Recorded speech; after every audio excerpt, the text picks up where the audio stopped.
네, 소개받은 이지연입니다. 네, 사진하고 많이 다르죠? 똑같아요? 아, 다행이네요. 네, 이렇게 하는. 이렇게, 네. 챗 GPT라고 소개를 해주셔가지고 얼마나 부담이 되는지 모르겠어요. 왠지 로봇처럼 말해야 될 것 같고. 네. 제가 재밌게 소통을 하면서 강의를 재밌게 해드리고 싶은데, 제가 재미가 그렇게 있는 사람은 아니라서 억지로 재밌는 얘기를 준비를 조금 해봤는데, 여러분들 요즘 같은 때 너무 덥잖아요. 그렇죠? 근데 이렇게 약간 어둡죠, 와보니까. 이런 해 없는 공간에 오시면 여러분들 다 행복하대요, 요즘에는. 네. 왜 행복한지 아세요? 해피해서. 네. 아, 네. 네. 아, 이제 슬슬 오셨나요? 네. 요즘 같은 더울 때는 해피하면 해피합니다. 네. 그런 때입니다. 여러분들, 이런 썰렁한 얘기라도 열심히 하면서 강의를 해보려고 하는데요. 저는 이제 심혈관 뇌건강 관련 강의를 할 텐데, 원래는 조종사였어요. 제가 평생 살아온 거는 조종사로 12년 살았고요. 그리고 은퇴해서 이제 건강 쪽에 사업도 하고, 건강 쪽에 공부도 많이 하고, 건강만 아니고 여러 가지 공부를 많이 하고 있지만, 그 중에서도 여러분들에게 여기는 건강에 관심 많으신 분들이니까 건강 강의를 오늘은 할 겁니다. 경제 강의도 할 때도 있고요. 막 여러 가지 하는데, 오늘은 건강에 대해서, 심혈관계에 대해서 좀 알려드릴 텐데, 제가 여기에 대해서 공부를 할 때 보는 책들이 대부분 영문이 많아요. 영어 책이 많아요. 왜 그러냐면 한국하고 미국하고 이런 심혈관계에 대한 연구의 격차가 너무 벌어져 있어요, 지금. 그래서 미국이나 이런 나라는 이미 우리나라에서 말하고 있는 의사 선생님들의 상식이 뒤집힌 지가 오랜데, 우리나라는 아직도 옛날 지식을 고집하고 있는 게 좀 많고요. 그래서 요즘에 기사가 종종 이제 생각해보니까 속았더라. 여러분들 제일 유명한 것 중에 하나가 왜 그런 거 있죠? 돼지 기름이 몸에 되게 좋다더라. 이런 얘기 들어보셨나요, 최근에? 들어보셨나요? 영국 BBC에서 10대 슈퍼푸드로 선정을 했다 해서 나왔잖아요. 근데 이제 그 내용이 엄청 유행을 하는 거예요. 왜 유행할까요, 그게? 막 지하철에도 붙어 있고 막 다 붙어 있더라고요. 그래서 왜 붙어 있을까 보면은 이제 삼겹살을 팔아야 되는 곳 입장에서는 그런 내용이 너무 반갑잖아요. 그런 데에 대해서는 돈 주고서라도 뉴스에 내는 거예요. 그리고 이제 또 관심 없는 쪽에서 관심 없고 그렇게 하지만 이제 그게 엄청나게 이슈가 됐는데, 그 내용을 자세히 들여다보신 분 계세요? 과연 어떤 근거로 돼지 기름이 10대 슈퍼푸드가 됐는가? 그런 거에 대해서 궁금하셔서 논문을 찾아보신 분 계세요? 저는 이제 그런 짓을 합니다. 전 찾아봤는데 결론은 뭐냐면은 그 안에도 여러 가지 필수 지방산이라든지 갖가지 미네랄 종류라든지 이런 것들이 그래도 꽤 많이 들어있는 편이래요. 그래서 생각보다 몸에 나쁘지 않고 좋은 성분이 많더라. 근데 그 논문 마지막에 뭐라고 써있냐면은, 그런데 그 돼지 기름을 하루에 6스푼 이상 드시는 건 삼가하는 게 좋겠더라. 이렇게 써있는 거예요. 그럼 여러분 들으시기에 슈퍼푸드 맞아요? 슈퍼푸드 아닌 것 같죠? 그러니까 이런 것들이 우리가 지식의 단편 때문에 오는 현상이에요. 이렇게 부분만 자꾸 보게 되면 그 얘기만 딱 듣고 다 좋아 보여요. 아, 저거면 되겠다. 병원 가셔서 스타틴 약 드세요. 약 처방 받으시면 어때요? 그러면은 처음엔 약 먹어야 돼, 불안한데 의사 선생님이 저도 먹어요. 그리고 아프기 전부터 드세요. 지금부터 드시면 오래 살아요. 막 이런 얘기하면 갑자기 그런가? 그러고 막 드시거든요. 근데 과연 그게 사실일까?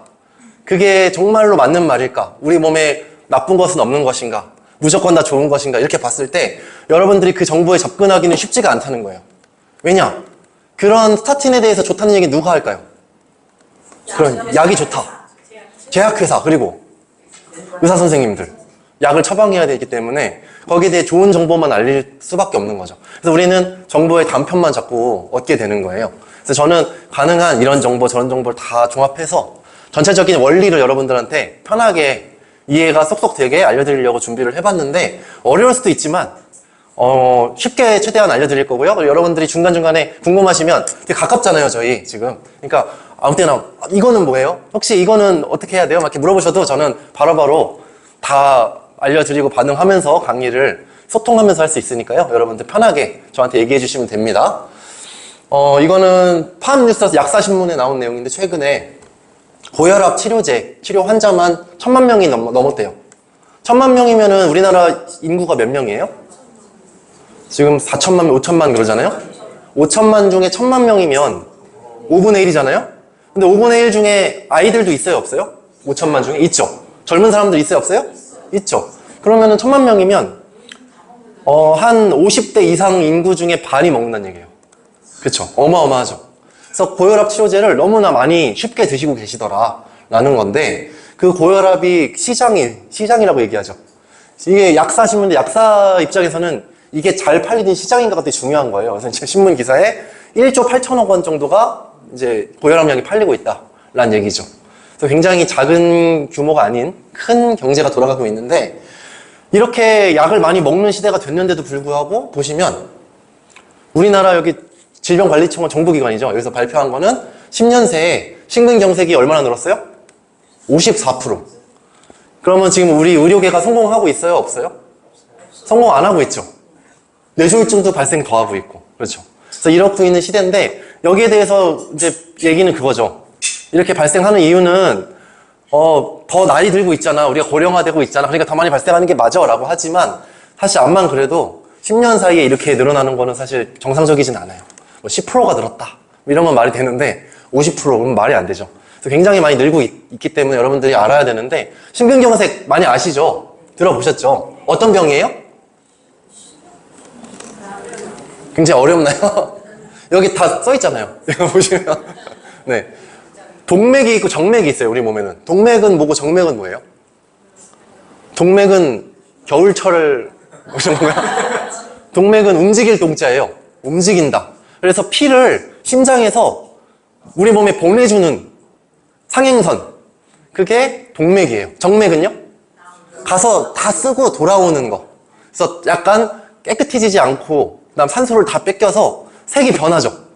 그래서 원래 갈 때는 산소를 갖고 있기 때문에 철분을 갖고 있어야 되거든요. 헤모글로빈이 있어야 산소를 운반하는데, 그러면은 철을 갖고 있기 때문에 빨갛죠. 그래서 빨간 피는 동맥. 돌아올 때 파란 피가 되면 정맥. 여러분들은 이제 굉장히 의료계에 가까워지고 계십니다. 네. 굉장히 똑똑해지고 계세요. 이제 정맥, 동맥 구분하실 수 있죠. 네, 여러분들 팔 보고 이건 동맥이구나, 이건 정맥이구나 이제 보이시죠? 요거 두꺼운 요런 혈관 뭐예요? 동맥이겠죠. 펄으니까. 네, 이제 그런 걸 이제 구분하실 수 있다는 거예요.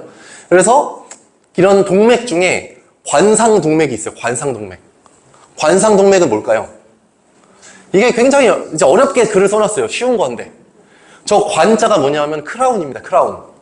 크라운은 뭐예요? 왕관. 그래서 왕관 모양의 동맥이라는 거예요. 이게 보시면 옛날 왕이 쓰던 이렇게 거꾸로 이렇게 뒤집어 쓰면 약간 왕들이 쓰던 이 관 모양이라는 거예요. 그래서 이제 크라운 모양의 동맥이다. 되게 쉽죠? 그래서 심장에밖에 없어요. 관상동맥은. 저 동맥이 막히면 어떻게 될까요? 그러면 심장에 피가 안 가는 거죠. 피가 안 가면 제일 중요한 것 중에 첫 번째가 산소가 안 간다는 거예요. 그럼 우리 몸에 산소가 안 가는 곳은 어떻게 돼요? 죽어버리죠. 그 부분이. 그래서 심장의 일부분이, 근육이 딱 멈춰버리는 거죠. 그러면 심장이 뛸까요? 안 뛸까요? 안 뛰어요. 그래서 쓰러져서 돌아가시게 되는 그런 경우가 굉장히 빈번하죠. 그래서 최근에 기사들 보면 올해도 50대, 51세, 52세 배우 두 분이 심근경색으로 돌아가신 기사가 있더라고요. 올해도 두 분이 돌아가셨는데, 나름 어느 정도 인지도 있는 드라마 많이 찍으신 배우들인데, 그래서 두 분이 돌아가셨다는 내용이 있더라고요. 그냥 그런 식으로 생각보다 젊은 분한테도 많이 오고 있고요. 그래서 왜 이런 일이 발생할까요? 왜 막혀요? 대충 이렇게 막힐 것이다 라고 보이죠. 이 그림은 제가 정확히 말씀드리면 좀 엉터리 그림입니다. 그래서 이따가 정확한 게 어떤 건지 좀 알려드릴게요. 그리고 이제 피가 막힐 때 뇌혈관도 있잖아요. 뇌로 올라가는 혈관. 이 혈관이 막히면 어떻게 돼요? 뇌에 산소가 안 가죠. 그래서 그거를 뇌경색이라고 그래요. 그리고 이 혈관이 터져버렸어요. 어떤 일이 있어가지고 뻑 터졌어요. 뭐 바깥에서 맞을 수도 있고 막 그러잖아요. 그래서 터지면 뇌출혈이 일어난다고 그러죠. 그러면 이 두 가지 경우가 생겼을 때 우리는 이걸 합쳐서 뭐라고 부를까요? 뇌졸중이라고 부릅니다. 중. 뇌졸증이 아니고 뇌졸중이 이제 정확한 단어예요. 그래서 뇌가 졸도한 중이다 라고 보시면 돼요. 뇌졸중 이렇게 요양용어로 얘기를 하는데, 그래서 요거 두 가지를 얘기를 하는 거예요. 그래서 결국에는 다 어떤 게 문제가 생긴 거예요? 혈관. 그렇죠. 엄청 똑똑하시네요. 네, 혈관입니다 바로. 그래서 이제 여러분들 걱정하는 것 중에 치매도 있죠. 치매는 왜 생길까요? 치매가 생기는 원인이 제일 큰 게 알츠하이머 병이에요. 이게 이제 반 이상 알츠하이머 병에 걸려서 치매가 있다라는 거고요. 또 그 중에 나머지 부분은 퇴행성 뇌질환, 혈관성 치매, 이게 다 혈관성이에요, 사실. 혈관성인데 천천히 진행하는 거 이쪽으로 분류를 하고 빨리 진행하는 거 이쪽으로 분류를 하다 보니까 이제 이렇게 됐는데, 그러니까 반은 알츠하이머, 반은 혈관이다라고 보시면 돼요. 그래서 알츠하이머 같은 경우는 이런 식으로 되어 있습니다. 알츠하이머는 첫 번째 원인, 유전자예요, 유전자. 그래서 여러분들 가족력 중에 치매가 있다. 근데 그게 알츠하이머였다. 혹시 부모님 중에나 누군가 알츠하이머가 있으셨다라고 하면 나한테 그 인자가 있을 확률이 굉장히 높습니다. 그러면 나도 걸릴 확률이 굉장히 올라가요. 이건 어쩔 수가 없어요. 그래서 그거를 대비할 필요가 있어요, 그분은. 그래서 혹시나 가족 중에 계신 분은 검사를 한번 해보시는 게 좋습니다. 그래서 그 유전자 중에 아포E4라는 유전자가 있으신 분, 그 부분이 활성화되어 계신 분들은 아포E라는 유전자가 검사가 있어요, 따로. 기능병원에 가시면 그런 검사를 해주시는데 그 인자가 있다, 그러면 이제 조심하셔야 돼요. 근데 그 인자도 더블로 있다, 이런 분이 있고 반만 있다, 이런 분이 있거든요. 그래서 그 확률이 또 달라져요. 그런 걸 좀 알면 좋고요. 또 하나는 이런 인자가 있는 분 중에 어떤 분이 걸렸냐. 이 인자가 있어도 안 걸리는 분이 많아요. 왜냐하면 이 인자를 가진 분들이 굉장히 생각보다 많다는 거죠. 우리나라 절반 이상 가지고 있어요. 그래서 그렇게 많은 사람들이 이 알츠하이머 인자를 가지고 있는데도 다 걸리는 게 아니죠. 그래서 걸리는 사람들 공통적으로 연구를, 최근 연구예요. 최근 연구를 많이 하다 보니까 나온 게 뭐냐면 그분들이 헤르페스 감염이 있었고 이게 많이 진행된 분들이 알츠하이머가 많이 발현되더라라는 내용이 있어요. 그래서 알츠하이머를 일종의 감염병으로 취급하고 요즘에 여기에 대한 약을 많이 만들고 있어요. 백신도 나온다고 막 얘기를 하잖아요. 그런 이유가 이 두 가지가 같이 겹쳤을 때 많이 일어나요. 그래서 깊게 들어가면 또 어떤 얘기가 있냐면 헤르페스가 또 입에 많이 생기잖아요. 그래서 치아 건강이 안 좋은 분들이 또 많이 걸리더라라는 게 있어요. 치매에 걸릴 때 입에서 치아의 혈관을 타고 올라가는 경우가 많더라라는 내용도 있기 때문에 여러분들이 아주 전체적으로 생각을 많이 해주셔야 되는 병이고요. 왜 저 유전자가 있으면 많이 걸리냐? 저 유전자가 있으면 많이 걸리는 이유는 간단해요. 저 유전자가 뭐 하는 거냐면은 머릿속에 쌓이는 노폐물을 걸러주는 청소부예요. 청소부 인자가 있는데 그 청소부가 활동 못하게 하는 유전자예요, 제가. 청소부 활동을 잘 못하게 하는 유전자이기 때문에 머리에 찌꺼기가 많이 쌓이겠죠. 그래서 찌꺼기를 빼주는 노력이 필요합니다. 그래서 저 유전자가 있다고 해서 찌꺼기를 못 빼주냐? 그건 아니에요. 근데 저 유전자가 있는데 찌꺼기를 빼주는 활동을 잘 안 했다. 그러면 잘 걸리겠죠. 그래서 이것은 알츠하이머는 어떻게 보면 유전적인 부분이나 다른 부분이 좀 많이 개입하고 있는 부분이고 혈관 문제라고 하기에는 약간 차이가 조금 있어요. 그렇지만 이 혈관성 치매 보시면 정상인과 혈관성 치매의 뇌의 차이는 뭘까요? 그림 보면 여기랑 여기 피가 안 가고 있죠, 지금. 네. 그래서 알츠하이머를 사진을 찍으면 이쪽에가 좀 사진이 벼요. 혈관이 비고 이쪽이 가운데 쪽이 빨리 죽어요. 알츠하이머 같은 경우. 왜냐면 안에 있는 노폐물 청소가 안 돼서 쌓여서. 근데 혈관성은 요 바깥쪽에 있는 혈관들이 더 먼저 막힐 확률이 높아요. 얇으니까. 그래서 그쪽이 먼저 죽기 때문에 지금 좌우가 먼저 상했죠. 좌우 앞뒤가 먼저 상하는 거예요. 근데 좌우 앞뒤가 뇌가 상하면은 이제 머리를 쓰는 여러 가지 인지 능력이나 이런 게 떨어지고요. 이제 가운데가 하면은 전체적인 기능이 다 떨어져 버려요. 그래서 그런 차이가 약간 있어서 어쨌든 혈관성 치매는 이런 식으로 발생하고 있고요. 더 급한 혈관성 치매는 아예 이게 막히는 거죠. 이게 막히면 어떻게 돼요? 전체가 죽게 되죠. 그래서 여기에 막히고 몇 분 안에 뇌가 죽을까요? 여기 막히고 5분 정도면 뇌사가 진행이 됩니다. 그래서 사람들이 왜 하고 딱 쓰러지면은 뭐 해야 돼요? 심폐소생술 하죠. 심폐소생술 어떻게 해요?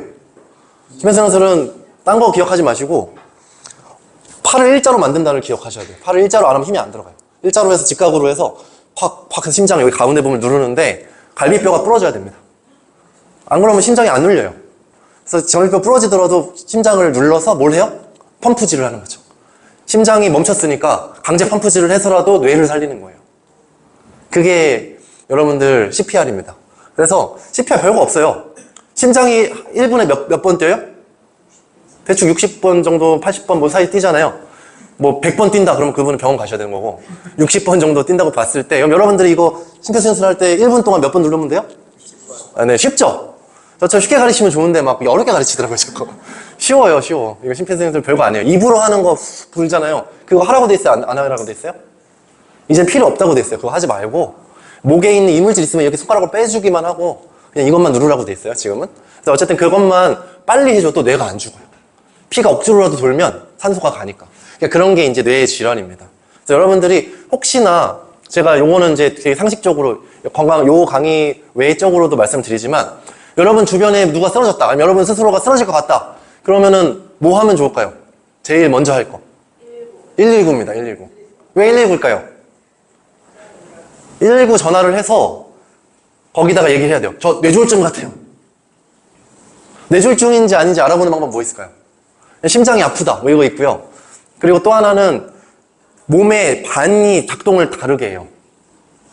왜냐하면은 이게 이게 뇌가 좌우가 따로 있잖아요. 그래서 좌우 중에 한 곳이 막힐 경우가 많기 때문에 그렇게 됐을 때, 아니면은 뭐 심장에 해서 한쪽이 문제가 됐을 때 한쪽 눈이 잘 안 보인다든지, 한쪽 얼굴에 마비가 온다든지, 한쪽 팔이 안 움직인다든지, 이렇게 한쪽에 일어났을 때가 뇌졸중 전조 증상이거든요. 딱 그때부터 5분인 거예요, 여러분. 그럼 그때 딱 했을 때 뭐 해야 돼요?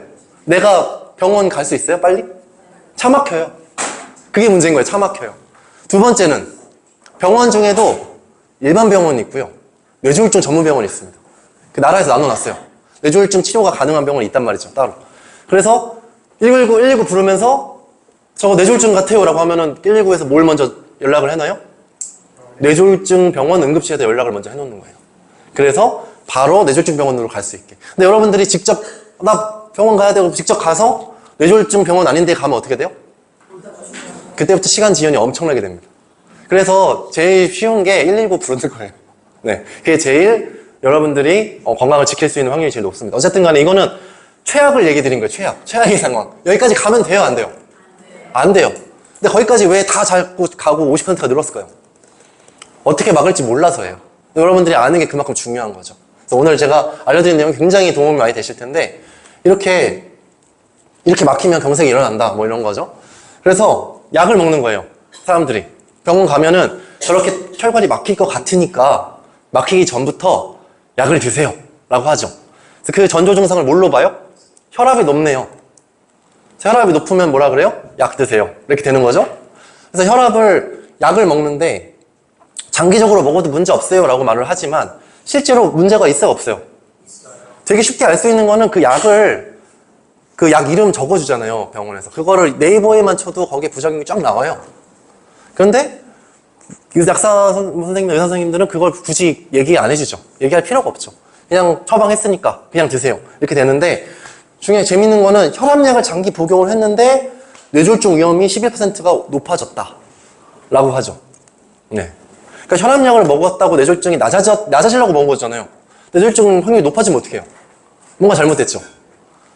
이걸 보세요. 혈압약의 종류가 저렇게 여러 가지가 있어요. 알파 차단제, 이뇨제, 베타 차단제, 칼슘 통로 차단제, 기량제라 그러죠. 그리고 에이스 억제제, 이런 것들이 있는데, 이런 걸 드시면 여러 가지 부작용이 있어요. 근데 부작용을 여러 개 써놓으니까 사람들이 부작용 여러 개 있는데 뭐 현기증 날 수도 있지 그러고 넘어가요. 근데 제가 읽어봐야 될 걸 빨간색 칠해놨어요. 보세요. 알파 차단제 심계항진 나오죠. 심계항진이 뭐예요? 심장이 정상 작동 안 한다는 얘기예요. 그럼 어떻게 돼요? 그러면은 심장마비 가는 거죠. 저 약의 저게 부작용이라니까요. 저기 이뇨제는 뭐예요? 계속 소변을 배출해가지고 배출을 계속 시키니까 혈압이 낮아진다는 원리인데 좀 뭔가 어렵죠? 뭔가 힘들죠? 몸을 힘들게 할 것 같죠? 그러니까 이제 부작용도 많아요. 그 중에 통풍, 당뇨, 제일 심한 건 신장 기능이에요. 신장 기능. 이뇨제 많이 먹으면 소변을 억지로 내보내기 때문에, 억지로 내보내면은 그 소변을 거르는 신장, 사구체가 어떻게 돼요? 막 찢어져요, 잘못하면. 억지로 막 내보내는 게 좋지 않다는 거예요. 신장이 나빠질 수 있다는 거죠. 그런 약 중에 당뇨약도 있죠. 메트포민 같은 약. 뭐예요? 당을 막 계속 배출하게 만들잖아요. 당뇨병 안 걸렸는데 당뇨가 나오잖아요. 메트포민 먹으면. 그렇게 해서 뭐 혈당 제흡수를 막는다라고 하지만 그걸 억지로 내보내면 어떻게 돼요? 부작용이 다 신장이에요, 메트포민도. 그러니까 부작용이 없다 그러는데 부작용이 다 써있다고요. 저는 그 얘기를 꼭 드리고 싶어요. 부작용은 다 있다. 여기 보면 베타 차단제. 혈압을 낮추려고 먹었는데 콜레스테롤이 증가하더라. 뭔가 이상하죠. 그 다음에 칼슘 차단하니까 저혈압 생기고 빈맥 생긴다. 쓰러진다. 말이 안 되잖아요. 에이스 억제제 하니까 갑자기 저혈압, 혈부족, 신부전 또 나오죠. 신장. 이런 단백뇨는 뭐예요? 신장이 이제 완전 망가진 거예요. 다 찢어져서 단백질까지 다 나와버리는 거죠. 그거는 이제 신장이 거의 기능을 거의 50% 이상 잃었다라고 봐야 돼요. 그런 게 부작용이라는 거예요. 그러면 여러분 이 약 드시고 싶으세요? 안 드시고 싶으세요? 안 드시고 싶죠? 근데 이런 얘기 해요? 안 해요? 안 한다는 거예요. 그래서 이제 여러분들 이제 인지하셨으니까 잘 보시고. 그래서 혈압이 왜 나빠지는지 그거를 아셔야 돼요. 왜 혈압이 높아질까요? 두 가지 크게 나누면 건강이 나빠져서 혈압이 높은 경우도 있어요. 그리고 또 하나는 우리 몸이 건강이랑 상관없이 건강한데 혈압을 높이는 경우가 있어요. 이 두 가지는 구분할 줄 아셔야 되고요. 건강 악화로 혈압이 높아졌다면 어떻게 해야 돼요, 그러면? 건강 악화된 부분을 고치면 되잖아요. 그럼 혈압이 다시 좋아지는데 우리가 먹는 혈압 약은 뭐예요? 건강 나빠진 부분을 치료하는 게 아니고 혈압만 어떻게든 잡아내는 거예요. 그러면 나빠진 부분은 계속 나빠지고 있죠. 그럼 약이 점점점 늘어나고 결국에는 막을 수 없다 이렇게 돼버리는 거죠. 그래서 여러분들 막을 수 있을 때 이 원인을 막는 게 중요하다는 거고, 그 원인이 혈관 손상, 혈관이 안 좋아진 거죠. 동맥경화가 일어난 경우, 그럼 동맥경화가 안 일어나려고 혈압을 낮췄는데 동맥경화가 일어난 분은 더 빨리 나빠진다는 얘기예요. 알겠죠? 그래서 동맥경화가 안 일어나는 것도 중요하고, 혈관 유연성 저하, 혈관이 딱딱해지는 경우. 딱딱해진다는 건 무슨 뜻이냐면 혈관이 산화됐다는 얘기예요. 산화됐다. 산화됐다는 말을 다른 말로 하면 노화됐다. 그래서 혈관이 노화됐을 때 혈관 유연성이 없어집니다. 혈관이 만지면 막 왔다 갔다 거리고 이렇게 맨들맨들 해야 되는데 그게 좀 축 처지고 꼬불꼬불해지고 단단해지는 경우, 그런 게 혈관이 늙은 거죠. 그럼 혈관 손상이 일어난 거죠. 그래서 나이가 들으면 어쩔 수 없잖아 하시는데 90대도 혈관이 건강한 분이 있고 40대인데도 혈관이 노화가 진행이 엄청 된 분이 있어요. 그래서 혈관 관리가 엄청 중요하다는 거고요. 그 다음에 심장과 신장. 이름 비슷하게 들리지만 다른 건 다 아시죠? 심장은 여기 있고 신장은 여기 있고. 그래서 네. 그래서 신장 기능이 떨어졌을 때, 심장 기능이 떨어지면 심장은 뭘 해요? 피를 펌프질해서 돌리잖아요. 근데 피가 자꾸 뇌가 느꼈는데 산소가 잘 안 와요. 뭔가 피가 잘 안 오는 것 같아. 뇌가 점점 망가질 거 아니에요. 그럼 뇌가 어떻게 해야 돼요? 살려면 심장을 강화시키든지, 심장이 강화가 안 될 것 같으면 혈압을 높이면 돼요. 여러분들 빨대로 빠는 거랑 빨대 두꺼운 거 이런 거랑 빠는 거랑 빨대 얇은 걸로 쭉 빠는 거랑 어떤 게 압력이 높아요? 이렇게 하면 잘 모르시니까 물을 뿌릴 때 물 뿌리는 걸 누를 때가 압력이 세요? 뗄 때가 압력이 세요? 누를 때죠. 그러면 그게 뭐예요? 좁히면 압력이 세진다. 그럼 우리 혈관은 스스로 수축을 할 수 있을까요? 없을까요? 있어요. 왜냐면 혈관도 근육이에요. 혈관이 수축을 하면 어떻게 돼요? 압력이 세지니까 뇌까지 피가 잘 가겠죠. 그럼 그때는 뭘 고쳐야 돼요, 여러분들? 1번, 혈압을 낮춰야 된다. 2번, 혈관의 힘을 풀어줘야 된다. 3번, 심장을 강화해야 된다. 3번이죠. 그러니까 이런 식으로 원인을 해결하고 생각을 안 하는 게 문제라는 거예요. 그리고 신장도 신장 동맥이 좁아져서 신장으로 피가 잘 안 가면 신장 기능이 약해지잖아요. 그러면 자연히 혈관을 줄이더라도 혈압을 높여서라도 보내야 된다. 이해 가셨죠? 그래서 그런 부분을 여러분들 먼저 생각할 수 있어야 된다. 호르몬도 과다 분비되면 그럴 수 있고, 왜냐하면 저희 긴장하는 호르몬들이기 때문에 긴장하면 좁아지죠. 그 다음에 당뇨가 있으신 분도 마찬가지 혈압이 높아질 수 있다. 너무 당연한 얘기죠. 그래서 여기에 먼저 신경을 쓰셔야 돼요. 혈압을 낮추는 데 신경 쓰지 마시라는 거예요. 혈압이 높은 이유가 있어요. 그래서 혈압이 높은 게 더 건강할 수도 있어요. 차라리 그 상태에서는. 아셨죠? 그 다음에 우리 몸이 스스로 혈압을 높이는 경우는 뭘까요? 운동 중에. 운동하면 혈압 높죠. 여러분들 병원 가서 바로 딱 재면 어떻게 돼요? 네, 갑자기 환자가 되죠. 네. 그래서 혈압 언제 재라 그러나요? 혈압. 완전 안정해서. 그래서 그런 말도 있어요. 집에서 재는 혈압 아니면 다 가짜다. 병원에 있는 순간 나는 긴장을 하게 되면 혈압이 높아져요. 그래서 집에서 재요. 제대로 재는 거. 네. 아무 그런 거. 그래도 여러 번 재요. 그래서 10번, 20번 재 다음에 그 중에 제일 낮은 게 맞아요. 그렇게 혈압을 잽니다. 그게 교범에 있는 내용이에요. 정확한 내용이에요. 그리고 이제, 그 다음에 체액을 조절할 때 내가 수분이 부족해요. 그러면은 혈액순환이 잘 안 되니까 높여야 되는 거예요. 그 다음에 혈당이 높을 때 피가 끈적끈적해졌어요. 그럼 억지로 세게 돌려야 돼요. 그럼 혈압을 높여야 돼요. 아셨죠? 그러니까 혈압을 높이는 이유가 다 있다. 추울 때, 겨울에 많이 돌아가시죠? 네. 왜냐면 겨울이니까 추워서 쪼그라드는 것도 있어요. 근육이, 혈관이. 그리고 우리 몸이 체온도 유지해야 되잖아요. 체온. 그래서 몸에 피를 빨리빨리 돌려야 돼요. 좀 더. 그러니까 혈압을 높여요. 몸이. 겨울철에 혈압이 그래서 대부분 다 높아져요. 더. 그리고 스트레스 받을 때. 스트레스 받으면 어떻게 돼요? 두근두근두근. 네. 그렇게 하는 이유는 아드레날린을 분비를 해서 아드레날린이라는 호르몬은 여러분들한테 슈퍼파워를 줍니다. 슈퍼파워. 왜 사람이 죽기 직전에 인생이 한번 쫙 다 보인다는 얘기 들었죠? 그게 어떻게 가능할까요? 한 몇 초 안 되는 순간이 파노라마처럼 인생을 쫙 다 볼 수 있을 정도의 집중력을 만들어줘요. 그게 아드레날린입니다. 여러분들이 하고 위험 순간에 다쳤을 때 갑자기 순간이 느려지면서 타타타 이렇게 할 수 있는 그런 능력 있죠? 그게 아드레날린이에요. 그래서 여러분들 생존을 위해서 굉장히 필요한 능력인데 이걸 자주 쓰면 어떻게 돼요? 자주 쓰면 혈압이 계속 높아지잖아요. 별로 안 좋겠죠. 그래서 긴장도 적당히 해야 돼요. 너무 많이 하면 안 좋다. 평상시에 긴장을 달고 사시는 분들 있거든요. 신경이 좀 날카로워서 계속 긴장하시는 분. 그런 분들은 아플 확률이 높다. 네. 그런 분들 특징 중에 말랐다도 있어요. 말랐다. 그러니까 조심하셔야 돼요. 그런 분들은. 신경 많이 안 쓰도록. 그 다음에 동맥경화. 자, 그래서 동맥경화가 계속 아까부터 나오는데 이게 이제 보통 사람들이 생각한 동맥경화예요. 자, 혈관 안에 뭔가 쌓였어요. 이게 막 막잖아요, 혈관을. 얘가 죽일 놈이죠. 그렇죠? 딱 보면 죽일 놈 같잖아요, 그렇죠? 이 죽일 놈을 막아야 되는데 이게 이제 이렇게 막 이런 그림을 보여주니까 이 놈을 어떻게든 해야겠다. 그래서 제가 뭐예요? 이름이? 콜레스테롤이죠. 그래서 콜레스테롤을 줄여야지 혈압이 낮아지는구나 라는 그런 엉터리 과학을 하고 계십니다. 그래서 그게 아니란 걸 알려드리고 싶어요. 자, 고지혈증 약 먹죠. 고지혈증 약 왜 먹어요? 혈압이 높아질까 봐요. 이해 가셨죠? 혈압약 왜 먹어요? 혈압이 높으면 심근경색이나 뇌졸중이나 이런 게 올까 봐. 그걸 내리려고 혈압약을 먹잖아요? 근데 혈압약을 먹기 전에 고지혈증 약을 먹는 건 왜요? 혈압이 높아질까 봐. 지혈 때문에. 그리고 혈압이 높은 상태에서 뭔가 그 콜레스테롤이 막을까 봐.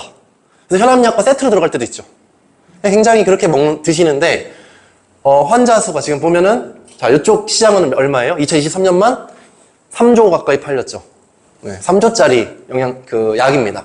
그래서 근데 재밌는 거는 3년 만에 먹는 사람이 34% 늘었죠.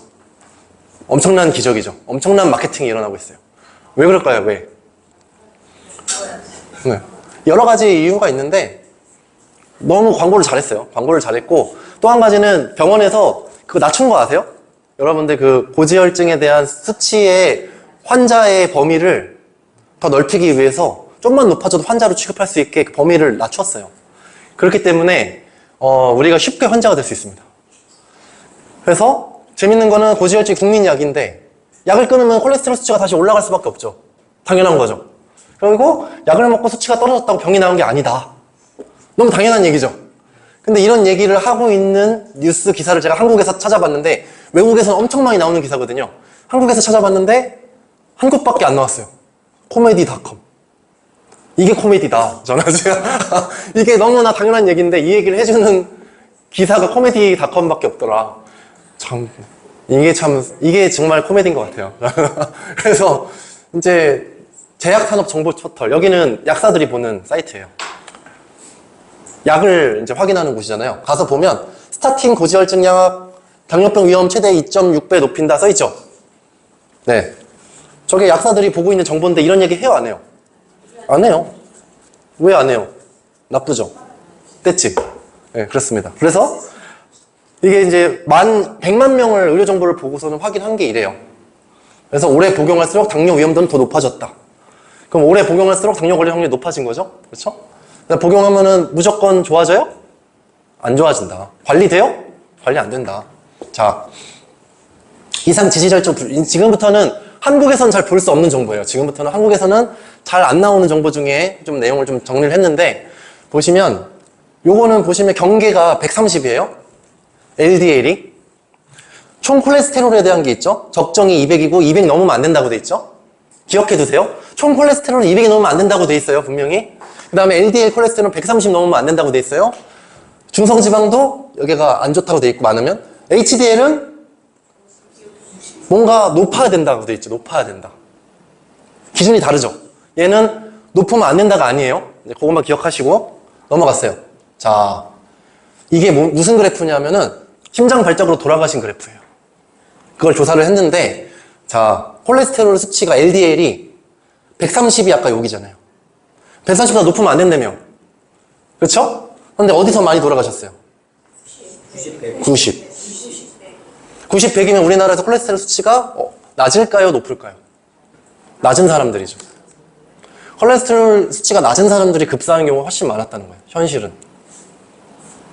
신기하죠? 왜 이런 그래프는 방송을 안 하는지 모르겠어요. 이게 지금 연구 결과가 확실한 건데 이렇습니다. 그래서 여러분들 콜레스테롤 수치가 높다고 급사한다 이렇게 공식이 성립이 안 된다는 거예요. 이거는 이제 리피터라는 그 콜레스테롤 약이에요. 그래서 콜레스테롤 약을 먹으면 이게 광고 페이지예요. 광고. 36% 심장마비를 낮춥니다. 되게 좋죠? 심장마비 36% 낮추는 기적의 약. 근데 재밌는 거는 이게 이제 그 연구 결과를 갖다 놓은 거예요. 연구 결과를 보지 않잖아요. 저 광고만 보시죠. 그럼 저 먹고 싶잖아요. 연구 결과를 가져왔어요, 제가. 보세요. 자, 안 먹은 사람은 이게 검은색이 안 먹은 거고 이게 하얀 게 먹은 거예요. 약을 드시니까 98.1%가 병에 안 걸렸고요. 97%가 안 먹은 사람들은 97%가 안 걸렸어요. 안 돌아가셨어요. 그러면 차이가 몇이에요? 몇 퍼센트? 1.1%죠. 근데 어떻게 36%가 나왔죠? 신기하죠?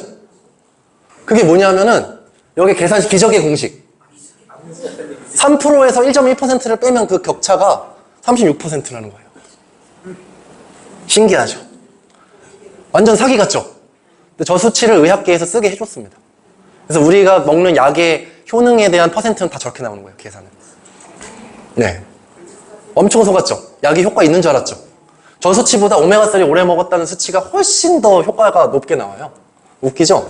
이게 바로 현실입니다. 그래서 제약회사가 얼마나 이걸 광고를 잘하고 사기를 잘 치는지 잘 알 수 있습니다. 보시면 총 콜레스테롤, 아까 총 콜레스테롤 몇 넘으면 안 된다고 그랬어요? 200. 근데 보시면 자, 사망률이에요, 이게. 사망률 높으면 사망 많이 했죠. 여기 사망 좀 됐죠. 사망 제일 안 한 데가 어디예요? 200에서 240, 200. 네. 콜레스테롤 높은 게 문제가 되나요? 오히려 좋아. 뭐 이러죠, 지금. 오히려 좋아. 네. 그래서 여러분들한테 알려드릴 거는 정확한 우리 몸의 프로세스를 좀 알려드릴 거예요. 이거 너무 어렵죠? 딱 보기에. 아주 쉬워요, 근데. 어려운 게 아니에요. 자, 아세틸 CoA, 코아. 이거 아세틸 코아, 이런 성분이 있어요. 이 성분이 우리가 먹은 여러 가지 음식에 통해서 만들어져요. 그래서 만들어진 성분이 이제 점점 우리 몸에서 이렇게 변화하면서 쓰이죠. 쓰일 때 보시면 이게 쭉쭉쭉 나중에 진화, 포켓몬 진화처럼 진화를 이제 하는 거죠. 진화를 이쪽으로 하면 코엔자임 Q10이 돼요. 그래서 코엔자임 Q10이 돼서 코엔자임 Q10이 어디에 쓰여요? 미토콘드리아 활성화하고 우리 몸 건강이 전체적으로 다 쓰이죠. 우리 몸에 에너지를 내는. 미토콘드리아의 기능이 떨어지면 어떻게 돼요? 가만히 있어도 살찌는 몸이 되는 거고, 미토콘드리아가 활성화되면 가만히 있어도 빠지는 그런 상태가 되죠. 그래서 거기에 제일 중요한 성분 중에 하나 코엔자임 Q10인데 그 성분을 만드는 게 지금 콜레스테롤인 거예요. 얘가 지금 콜레스테롤을 만드는 거예요, 얘가. 지금 보시면 콜레스테롤로 또 진화하죠. 콜레스테롤로 진화한 애가 비타민 D도 돼요. 비타민 D가 부족하면 어떻게 돼요? 면역이 떨어지죠. 암세포가 증신하고 장암면역 질환에 뭐해. 요즘 이런 병 많죠. 이런 병 많은데 그 원인 중에 제일 크게 꼽히는 게 비타민 D인데 비타민 D를 만들려면 뭐가 필요해요? 콜레스테롤. 그렇죠? 그 다음에 콜레스테롤이 또 다시 진화를 막 해서 여러 가지 막 하더니 뭐 여러 가지 나는데 이게 다 뭐예요? 호르몬입니다. 호르몬. 우리 몸을 정상 작동시켜주는 호르몬. 그래서 이런 것들이 다 부족하면 어떻게 될까요? 우리 몸은 급노화됩니다. 급노화. 갑자기 팍싹 늙을 수 있어요. 그게 바로 우리 몸에 해주는 콜레스테롤의 역할인데, 그래서 콜레스테롤을 우리 몸 어디서 만드나요? 온몸에서 만들고 있습니다. 온몸에서 만들고 그 중에 제일 많이 만드는 기관이 간인 거예요. 모든 세포에서 콜레스테롤을 만들어서 쓰고 있어요. 그럼 중요한 거예요? 안 중요한 거예요? 중요한 거예요. 근데 고지혈증 약 스타틴, 우리나라 제일 많이 쓰는 스타틴을 먹으면 어떻게 돼요? 여기를 끊어요. 생성을 못하게. 그럼 어떻게 돼요? 코엔자임 Q10 만들어져요? 비타민 D, 호르몬 다 부족해집니다. 그러니까 저렇게 막아서 뭘 하겠다는 거예요. 저걸 막으면. 저거 하나 막으면 여러분들의 콜레스테롤이 줄었네요. 아, 잘하셨습니다. 콜레스테롤이 줄었네요. 이거 하려고 저 약을 먹는다는 거죠. 저 같으면 죽어도 안 먹을 것 같아요. 네. 거의 그 정도요. 자, 그래서 콜레스테롤이 보통 우리가 생각하는 거는 이거예요. HDL이라는 게 있고 LDL이라는 게 있는데 LDL이라는 게 이렇게 해서 피떡이 져가지고 혈관을 막지 않을까? 라는 생각을 하시는데 이 그림이 틀렸다. 정확한 그림은 뭐냐? 요 그림이에요. 이게 이제 콜레스테롤이 이제 쌓였다고 여러분들이 봤을 때 어디에 쌓였어요, 지금? 이거랑 차이가 뭐예요? 혈관 안에 있고 네. 혈관 벽에 있고 네. 그래서 이렇게 쌓일 리가 없어요. 혈관이 무슨 바보예요? 혈관벽에 붙게 놔두게? 근데 이렇게 되는 거예요. 혈관 안에 있는 근육 안에 쌓인다는 거죠. 네. 그럼 혈관 안에 있는 근육 안에 쌓이는 이 콜레스테롤 어떻게 막을 수 있는가? 이제 우리는 보통 이렇게 이거는 이제 상식이에요. 이거는 식품의약품안전처에서 나온 홍보 영상인 거죠. 자, LDL은 간에서 혈관으로 콜레스테롤 옮겨버리자. 그래서 혈관 막 나빠질 것 같으니까 HDL이 혈관에 콜레스테롤 모아서 간으로 가져다 주자. 그래가지고 이렇게 순환을 해줘서 HDL이 많은 경우에는 LDL을 상쇄해 주니까 건강합니다. HDL 많이 드세요. 라고 하는 어떻게 보면 홍보물인데 이것도 맞는 말이에요. 그래서 HDL이 높으면 LDL이 높아도 걱정할 필요가 별로 없어요. 근데 중요한 거는 이거가 아니고 더 중요한 거는 바로 이 원리인 거예요. 자, 이건 지금 이런 식으로 HDL, LDL 빨아서 옮겨준다. 이 얘기 아까 방금 그거 다시 한번 보여드린 거고 중요한 건 이거예요. LDL이 뭐고 HDL이 뭐고 정확히 모르는 거죠, 대부분. 그래서 HDL은 뭐냐면 하이 덴시티 리포프로틴이라고 해서 고밀도 지단백의 약어예요. 그러니까 지단백이라는 성분이 있어요. 지질이자 단백질이에요. 이런 성분이 있고 우리 몸에 쓰여요. 우리 몸 회복에 쓰입니다. 회복에. 그리고 콜레스테롤도 만들고 여러 가지에 다 쓰이는 그런 콜레스테롤 덩어리가 밀도가 높으면은 작아요, 커요? 작죠. 밀도가 낮으면? 그래서 이게 low density, high density. 고밀도, 저밀도인 거예요. 그러니까 얘가 크죠? 얘는 very low density. 그래서 VLDL이라는 게 있어요. 그래서 VLDL이 먼저 만들어져요. 저거보다 더 큰 게 먼저 만들어지고 그게 이제 쪼개져서 VLDL이 되는데 VLDL과 LDL과 HDL 차이를 알겠죠? 그럼 VHDL가 LDL로 만들어져서 LDL이 지금 보시면은 이렇게 돼서 이게 이렇게 돼서 이렇게 됐다 라는 게 이게 정확한 프로세스예요. 너무 어렵죠? 복잡하죠? 이게 진짜 세포가 하고 있는 일을 나타낸 그림이에요. 그러면 여기서 문제가 되는 건 얘예요. 얘가 염증성 사이토카인이라고 해서 여러분들의 염증 반응을 일으킵니다. 염증이 일으켰다는 건 뭐예요? 염증의 3대 특징. 열이 나고 부풀고 빨개진다. 그게 염증이거든요. 근데 그렇게 염증을 일으키는 성분들이 막 만들어지면 혈관 안에서, 혈관 근육 안에서 이런 염증 성분들이 막 발생하면 어떻게 돼요? 부풀어서 혈관이 망가지는 거죠. 아까처럼. 그래서 아까 그 그림이 요게 LDL이 막 쌓여서가 아니고 염증이 쌓인 거예요. LDL도 같이 그 안에 피떡이 같이 돼 있을 뿐이지 염증이 쌓였다고 봐야 돼요. 그래서 이 염증이 만들어지지 않게 만드는 게 중요하다라는 말씀을 드리는 거고 염증이 만들어지는 거는 배식세포는 어떤 세포냐? 면역세포입니다. 면역. 여러분들이 면역을 담당하고 있어요. 그래서 얘가 LDL이 들어왔어요. LDL은 아까 로우 덴시티죠?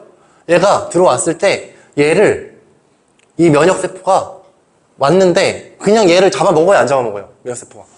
안 먹어요. 왜 먹어요? 먹을 이유가 없는데 얘가 산화가 돼버렸어요. 산화가 돼서 뭔가 나빠졌죠? 뭔가 쟤보다는 안 좋아 보이죠? 이렇게 됐으니까 얘가 잡아먹는 거예요. 이렇게 떡 붙들어서 잡아가죠. 그래서 얘를 잡아먹고 얘가 잡아먹으면 거품세포라는 게 이제 얘는 이제 이 안에다가 이 산화된 LDL을 막 몸 안에 집어넣은 거죠. 먹은 거죠. 그래서 이렇게 막 그래서 거품처럼 막 보니까 얘를 거품세포라고 불러요. 얘가 뿌직뿌직 응가를 쌓은 게 이제 염증성 사이토카인이 되는 거죠. 쉽게 설명드리면. 그러면 결국에는 여기서 차이 문제되는 애는 누구예요? 얘죠, 얘. 그럼 여러분들의 LDL이 문제예요? LDL이 산화되는 게 문제예요? 그렇죠. 이제 아셨죠? 그래서 여러분들의 혈관을 지키는 가장 원초적인 건 산화를 시키지 않는 겁니다. 그래서 산화의 원리는 뭐 이래요. 근데 다 보실 필요 없고요. 활성산소가 나와요. 몸에서. 활성산소가 우리 몸을 산화시켜요. 근데 우리 몸에서 항산화 물질이 나오기도 하고 우리가 먹어줄 수도 있고 항산화 물질이 충분하면 활성산소를 줄여줘서 산화가 안 되는 거죠. 산화를 막을 수 있다. 이해가셨죠? 그래서 산화 막는 게 제일 중요한데 그러면 뭘 먹어야 돼요? 헬스텍 너무 한 방에 뛰어나 먹으셨는데 너무 그냥 한 방에 가버리셨는데 네. 그래서 활성산소라는 게 만들어지고 그거를 제거하는 항산화제라는 게 있다라는 건데 항산화 물질이 들어있는 식품들이에요. 많죠? 여러 가지가 있어요. 근데 이거를 뭐 하나만 편식해도 안 좋고요. 다 드시는 게 좋아요. 그래서 이런 여러 가지 성분들 여러분들 오늘부터 몇 끼 잘 드실 수 있죠? 아니요. 네. 첫 번째, 배가 부르다. 두 번째, 비싸다. 뭐, 세 번째, 이건 언제 다 차리냐. 뭐, 여러 가지 제한사항이 있죠. 그래서 이런 성분들을 쏙쏙 모아놓은 보충제를 드시면, 영양제를 드시면, 좋다, 안 좋다? 좋겠죠? 네. 그래서 하버드 연구예요. 하버드에서는 안토시아닌과 후라바놀의 습관적 섭취가 심혈관계 예방에 미치는 영향을 연구를 했고요. 그래서 22%를 낮췄다고 나와 있어요. 그래서 적지 않죠. 근데 이런 연구가 어려운 점이 뭔지 아세요? 되게 어려운 점이 그 사람의 생활 습관을 다 관리할 수 없고요. 근데 그 사람이 뭘 식사를 하는지 잘 모르고요. 그렇기 때문에 굉장히 이게 잠자는 것도 차이 날 수도 있고 여러 가지 차이가 날 수 있는데 그럼에도 불구하고 22% 차이가 났다는 건 엄청난 차이입니다, 여러분. 처방약을 드시면 이래요. 고지혈증 약 드시면은 이제 뭐 약 자체도 안 좋으니까 안 드시겠지만 이제 드시고 계신 분은 드셔야 돼요. 갑자기 끊으면 안 돼요. 왜냐면 억지로 잡아주고 있잖아요. 고무줄 억지로 잡아주고 이렇게 내렸는데 갑자기 안 드시면 팍 놓으면 팍 올라갈 거 아니에요. 그러니까 그렇게 안 되게 서서히 건강을 다른 부분을 해결해서 서서히 낮춘 다음에 줄여다 보면 끊어져요. 네, 충분히 끊을 수 있어요, 다. 그래서 어쨌든 드시는 약이 영양소를 결핍시키고 있어요. 그래서 이런 식으로 영양소를 이제 다 결핍시키고 있기 때문에 그로 인해서 증상이 또 나타날 수 있죠. 주로 나타나는 게 면역력이 떨어지고, 그 다음에 신경 발달 장애. 요즘에 아이들이 특히 어릴 때부터 약을 좀 많이 먹고 백신도 많이 맞고 하다 보니까 좀 뇌적인 좀 많이 떨어진 게 많아요. 그래서 다음 시간에 뭐 어쨌든 뭐 그런 걸 좀 다루겠지만 그런 쪽이 좀 많아지고 있는 시대잖아요. 몇 배 많아졌어요? 5배 많아졌어요. 말도 안 되죠? 네. 그 잘 모르잖아요, 사람들이. 그러니까 그 관심을 가지시면 굉장히 빨리 많아지고 있다, 이런 것들이. 그래서 굉장히 여러 가지 약에 대한 거를 여러분들이 너무 쉽게 생각하지 마시고 약 하나 드시는 것도 정말 고민하시고 네, 고민하셔서 하시면 좋을 것 같고요. 약을 드실수록 영양제는 더 중요하다, 안 중요하다? 훨씬 중요합니다. 그래서 여러분들에게 드리는 솔루션 이게 다예요. 뭐 운동 잘하고 뭐 잠 잘 자고 이런 건 다 노력하시면 되는 거고 영양적인 걸로는 세포에 필요한 항산화 영양제를 충분히 채워주셔라. 항산화 영양제 종류별로 각가지 필요한 수치에 맞춰서 싹 채워주시면 제일 좋고요. 두 번째는 HDL. HDL이 뭐였어요? 아까? 좋은 콜레스테롤이라고 그랬잖아요. 그 어디에 많이 들어있어요? 오메가3잖아요. 오메가3가 HDL이에요. 같은 거라고 보시면 돼요. 그래서 오메가3 제제를 많이 드시면 좋은데 그것도 이제 잘 드셔야 돼요. 오메가3 제제는. 왜냐하면 상한 게 시중에 반이 넘어요. 네. 그래서 그걸 잘 드시면 되고. 그 다음에 안토시아니딘, 플라바노이드 성분.